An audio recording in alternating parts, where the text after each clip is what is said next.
Namaskar. Today we will discuss about chapter number 37 of BNSS. The topic is quite important, and basically whenever we are having an order against us, what we can do? We can make an appeal or a revision. But there are certain proceedings, even though it is passed by a magistrate not having the jurisdictions, means authority of law. In that scenario, the proceedings could not be challenged. If challenged, they could not be set aside. So we must know the basis of such proceeding, for which chapter number 37 of BNSS is quite important. Now directly we are coming on section 506 of BNSS. It simply says, if any magistrate not empowered by law to do the following things. In inter alia, things are done in good faith. His proceedings shall not be set aside merely on the ground of his not being so empowered. Please be noted. The said section corresponds to section 460 of CRPC 1973. And now we have to understand the categories. And if we are having any order under that categories, in that scenario, it is better not to challenge the proceeding, because the said proceedings could not be set aside due to the immunity of section 506 of Bharatiya Nagrik Suraksha Sanhita. The categories are as under. Clause number A, please be noted, to issue a search warrant under section 97. Now we are coming on clause number B, to order under section 174 the police to investigate an offence. Clause number C says to hold an inquest under section 196. Clause number D says to issue process under section 207 to arrest a person within his local jurisdiction who has committed an offence outside the limit of such jurisdiction. Clause number E says to take cognizance of an offence under clause A or clause B of subsection 1 of section 210. Clause number F says to make over a case under subsection 2 of section 212. Clause number G says to tender a pardon under section 343. Clause number H says to recall a case and try it himself as per the protocol of section 450 of BNSS. And clause number I says to sell property under section 504 or section 505 erroneously in good faith does that thing, his proceeding shall not be set aside merely on the ground of his not being so empowered. So basically I am submitting that before challenging an order, please read 506 of BNSS if the case is inter alia covered from clause number A to clause number I. In that scenario, it is totally wastage of time, energy and money. But the key point is that by the bare perusal of order, if it is shown that there is an error and there is no good faith, in that scenario the proceedings could be set aside. So to claim the immunity of section 506 of BNSS, the concerned order must pass two tests.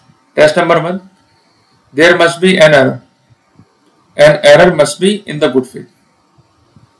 If both the things are absent, in that scenario 506 of BNSS would not provide any immunity to such order. Now we are coming on section 507 of BNSS, that says irregularities which vitiate the proceeding. It simply says if any magistrate not being empowered by law in this behalf does any of the following things, the proceeding shall be void. Clause number A, attach and sell any property under section 85. Clause number B says issue a search warrant for a document, parcel or other things in the custody of postal department. Clause number C says demands security to keep the peace. Clause number D says demands security for good behavior. Clause number E says discharge a person lawfully bound to be of good behavior. Clause number F says cancel a bond to keep the peace. Clause number G says makes an order for maintenance. Clause number H says makes an order under section 152 S2 a local nuisance. Clause number I says prohibits under section 162 the repetition or continuance of public nuisance. Clause number J says makes an order under part C or part D of chapter 11. Clause number K says take cognizance of an offence under clause C of subsection 1 of section 210.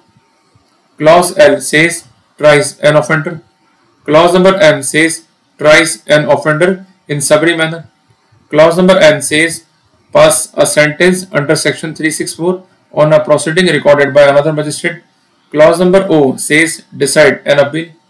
Clause number P says calls under section 438 the proceedings, and clause number Q says revises an order passed under section 491.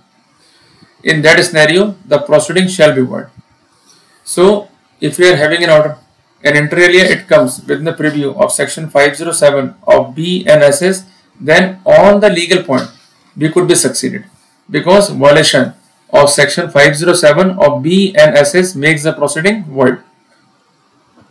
To be noted that the said section corresponds to section 461 of CRPC 1973. Now we are coming on section 508 of B and SS. The said section corresponds to section 462 of CRPC. It says, no finding, sentence or order of any criminal code shall be set aside merely on the ground that inquiry, trial or other proceeding in the course of which it was arrived at or passed took place in a wrong session division or district or subdivision or other local area. But the key point is that the proceeding could be challenged on that point as well. For this, the concerned accused has to show that the error resulted in failure of justice. So basically, to such proceedings there is an immunity by the virtue of section 508 of B and SS. Inter alia held at a wrong place, but to claim the immunity in favor of accused, the accused has to show that the said scenario resulted in failure of justice, otherwise the proceedings could not be set aside. Now we are coming on section 509 of B and SS, that is quite important.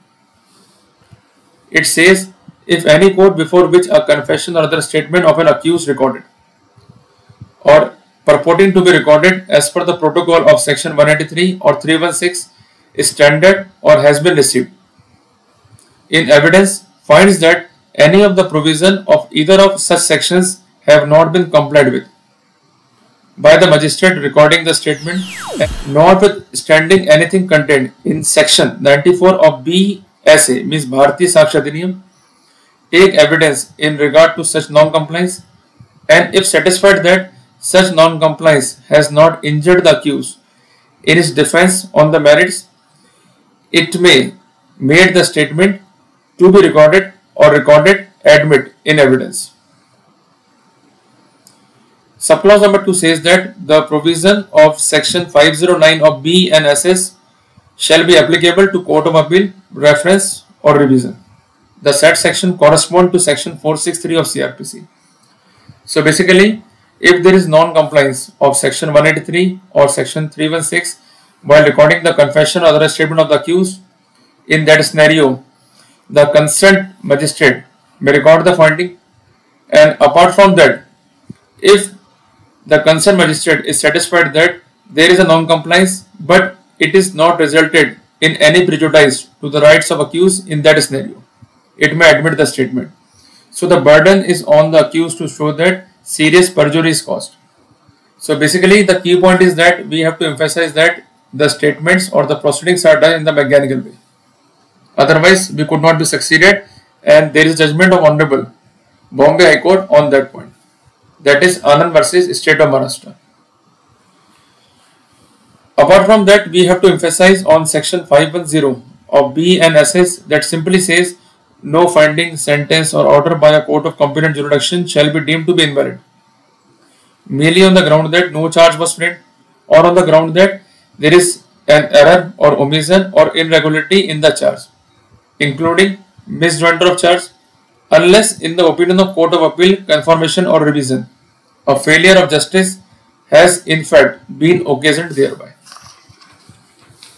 So the burden is on the accused to show the failure of justice or prejudice, otherwise he could not be succeeded.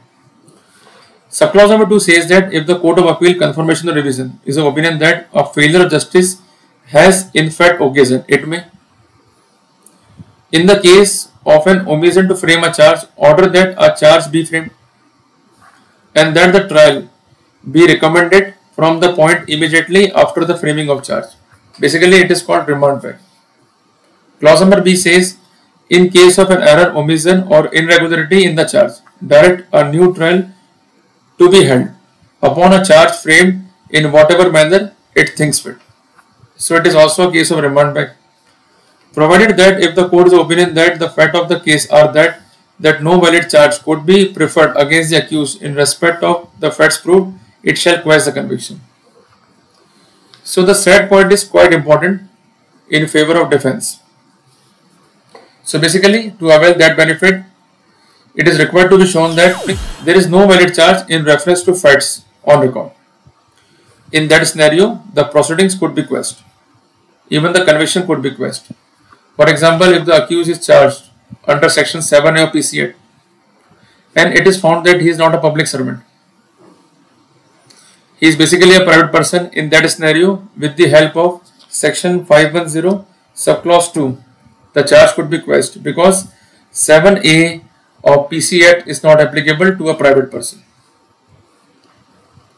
Even the said section corresponds to section 464 of CRPC 1973.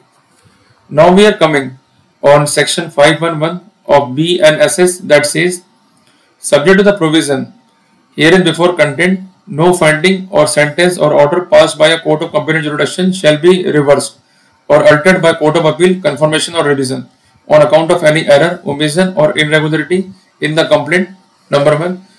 Number 2, summon. Number 3, warrant. Number 4, proclamation. Number 5, order. Number 6, judgment. Number 7, other proceeding, before or during the trial or in any inquiry or other proceeding under BNSS, or any error or irregularity in any sanction for the prosecution, unless in the opinion of court a failure of justice has in fact been occasioned thereby. So to apply section 511 subclause 1 of BNSS, there is requirement of the fact that there is a failure of justice due to non-compliance. Otherwise, the proceedings could not be set aside on ground of any irregularity concerning the finding, sentence or order. Please be noted. Subclause number 2 says that in determining whether any error, omission or irregularity in any proceeding under BNSS or any error or irregularity in any sanction for the prosecution has occasioned a failure of justice, the court shall have regard to the fact that whether the objection could or should have been raised at an earlier stage in the proceeding or not. So whenever you feel that the proceedings are not going to be happened in the right way, or it is against law and ultimately serious prejudice will be caused to you, and apart from that it may result in mechanical approach, you have to raise the objection at the earliest. If there is no objection in that scenario, you could not take the benefit. And even the law says that you have to raise the objection at the earliest, and the said approach is also required to be taken into consideration to find out whether such irregularity would vitiate the proceeding or not. And that's why I could say that section 511 subclause 2 is quite beneficial to the accused and has to be complied with in total. Now we are coming on section 512 of BNSS that says no attachment made under this Sanhita shall be deemed to be unlawful, and even the person making the same shall be deemed to be trespasser on account that any defect or want of form in summon, conviction, writ of attachment or other proceeding relating thereto. The said section also corresponds to section 466 of CRPC. So basically we could say that section 507, 506, 509, 510, 511 are having the practical sense, and apart from that section 508 and 512 are not having any practical sense. So whenever we are going to challenge an order, we must read chapter number 37, specifically section 506, 507, 509, 510, 511 of BNSS. I think in the present class I am totally able to cause all of you to understand the basis of chapter number 37. So I request all of you again, whenever you are going to challenge the order, please read chapter number 37 to have effective results on board. Otherwise, your rights will be prejudiced and you could not be succeeded. If you are having any query about the subject or having doubt on the subject, please feel free to write in the comment box. I will try my best to answer the same. See you in the next video. Till then, Jai Hind, Jai Bharat.